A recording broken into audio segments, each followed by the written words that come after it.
নাও এটা খেয়ে পুরুষত্ব জাগ্রত করে নাও। ডিসক্লেমার। হুজুর, ওই এসিবি সাহেব না মহাপাজি মহাপজ্জাত লোক। অসভ্য, নন নাইস। আরে এই সব ছাগল পাগলের দল, বেরিয়ে এখান থেকে। হুজুর, ওই ঘনা শালা সাহেবের কানে কিছু লাগায়নি তো? হতে পারে, হতে পারে। আজকাল সব মালও বেচে বশির মিয়ার কাছে, আর ওই বশির মিয়ার সাথে এসপি সাহেবের ভালোই আদান প্রদান আছে। হুজুর, আজকাল ওই ঘনা শালার আঙুল ফুলে কলা গাছ হয়েছে। আর কদিনের মধ্যে বসন্ত মেয়ে কদম। হ্যাঁ হ্যাঁ হ্যাঁ, ম্যারেজ করবি যতীন? বিয়ে? এই ঝঞ্ঝাট ঝামেলার মধ্যে আমি আর নেই। কদমকে পেলেও নয়। কদম খুশি যেন একেবারে উতলে পড়ছে। শোন, ওই কদমের সাথেই তোর বিয়ে হবে। আর মাঝে মধ্যে রাতের বেলায় বুঝতেই পারছিস আমি একটু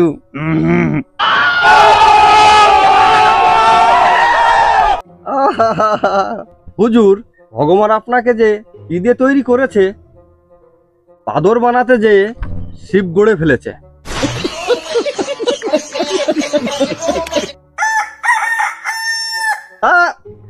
অসুবিধা নেই, রাখলেন বন্দুক আমারই কাঁধে, তা রাখুন।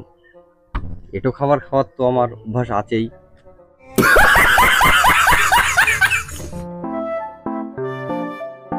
তুই বসন্ত মাঝিকে ডেকে নিয়ে আয়। ডেকে নিয়ে আসো মানে ধরে নিয়ে আসবো কে? এইবার আমি দেখছি ওই ঘনা শালাকে।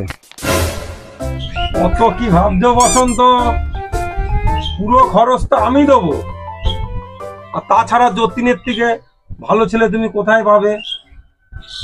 তা যা বলেছো কর্তা বাবু, তাছাড়া যতীন ছেলেও ভালো, সবই ঠিক আছে, কিন্তু আমার বউ এ বিয়েতে তো মেনে নেবে না। হা হা হা, বউ? কি আশ্চর্য, বউকে তুমি এত ভয় পাও?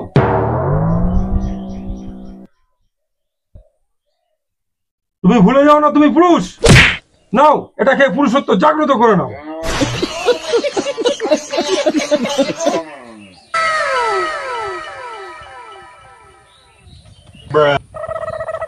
কি এত ভাবছো, খেয়ে নাও।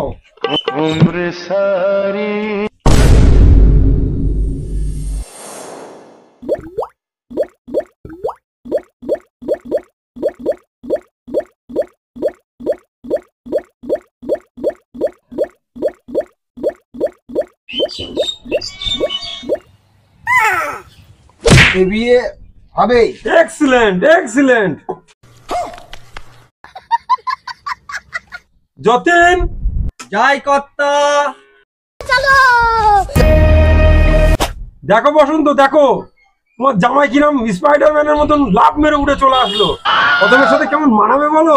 নমস্কার হো শ্বশুর মশাই, থাকো বাবা জীবন, বেঁচে থাকো। দেখো যতীনকে কেমন মানাবে তোমার মেয়ের সাথে। তুমি তোমার দায়িত্ব শুধু কদমকে যতীনের বাড়ি অবধি পৌঁছে দিও। ঠিক আছে, চলো বাবা জীবন, চলো।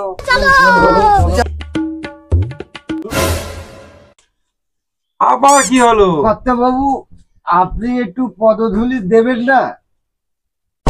ওটা ঠিক হবে না, ওটা ঠিক হবে না।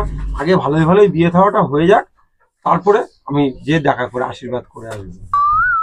আর এই দুটো নিয়ে যাও,